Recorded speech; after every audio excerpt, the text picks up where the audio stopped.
Bismillah, Alhamdulillah, Assalamu alaikum wa rahmatullah. Beaucoup de savants ont employé différentes expressions qui convergent toutes vers le même but, des termes pour définir la rectitude. Par exemple, Abu Bakr, qu'Allah soit satisfait de lui, fut questionné sur la rectitude et dit: cela signifie ne rien associer à Allah. Omar, qu'Allah soit satisfait de lui, a dit: cela signifie exécuter les ordres et s'abstenir de commettre les interdits et ne pas louvoyer, faire plusieurs routes en zigzag comme le renard. Ousmane, qu'Allah soit satisfait de lui, a dit: c'est le fait de vouer ses œuvres exclusivement à Allah. Ali, qu'Allah soit satisfait de lui, a dit: c'est l'accomplissement des obligations. Al-Hassan al-Basri, qu'Allah lui fasse miséricorde, a dit: cela concerne ceux qui respectent les commandements d'Allah, lui sont obéissants et évitent de lui désobéir. Sofiane al-Sawri, qu'Allah lui fasse miséricorde, a dit: ce sont les actes en harmonie avec les paroles.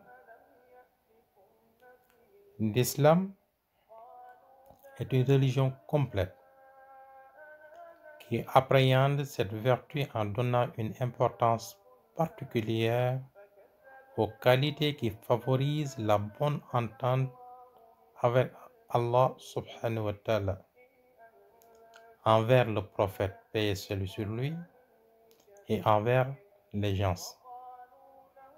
Le prophète, paix et salut sur lui, ne nous a pas transmis uniquement des lois et des règles. Il a transmis une manière de vivre et de se comporter avec les faibles, avec les malades, avec les petits et grands, les personnes âgées, les parents, les proches, avec les femmes, les hommes, les invités, les étrangers, avec les musulmans ou les non-musulmans. En vérité, nombreuses sont les formes de politesse que l'islam recommande. Nous avons les salutations, l'art de s'habiller, la modération de la voix, la courtoisie, la galanterie, comment gérer les réunions.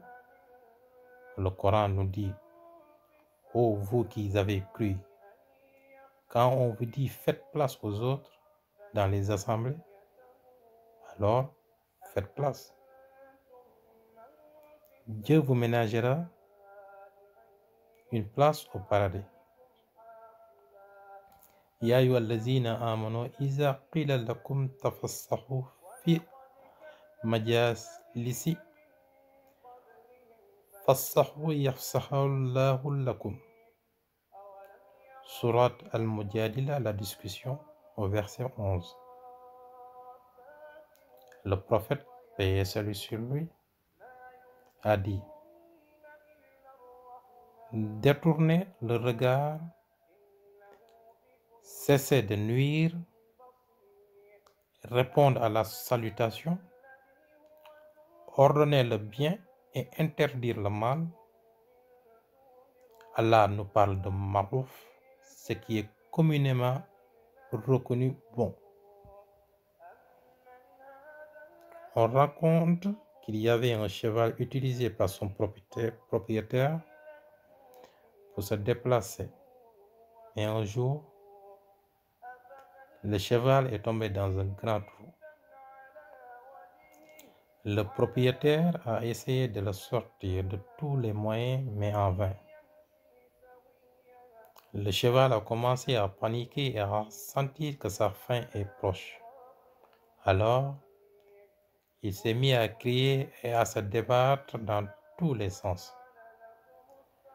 Le propriétaire est venu à la conclusion que le prix que ça va coûter de sortir le cheval du trou est plus cher que le prix du cheval lui-même, car il est vieux. Il a décidé de l'enterrer vivant. Le cheval a vu la terre descendre d'en haut. Il a commencé à comprendre qu'il allait mourir et s'est mis à crier encore plus fort. Et au bout d'un moment, le cheval s'est calmé entièrement.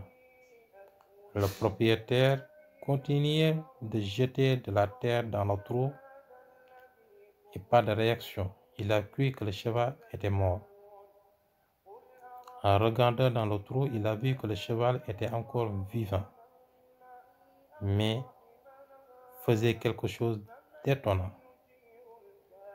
À chaque fois que la terre tombait sur le cheval, au lieu de crier et paniquer, il bougeait son dos pour que la terre qui est tombée dessus descende au niveau de ses sabots, puis grimper dessus.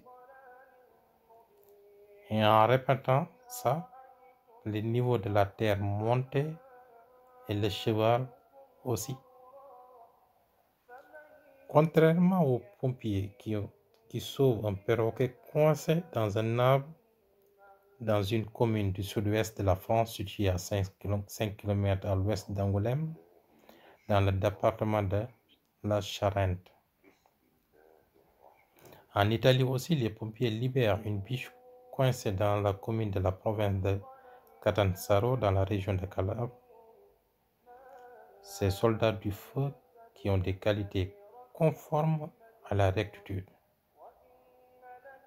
Il est rapporté du prophète, paix et salut sur lui, en hadith salih authentique, selon lequel une femme entra en enfer pour avoir enfermé un chat jusqu'à ce qu'il meure. Le prophète sallallahu alayhi wa sallam, paix et salut sur lui, a dit: pas un homme ne tue un moineau ou un animal plus gros en ne lui donnant pas ses droits sans qu'Allah ne lui demande des comptes à ce sujet. Louange à Allah qui nous a guidés à ceci. Jazakallahu khairan. Qu'Allah te rétribue avec la meilleure rétribution.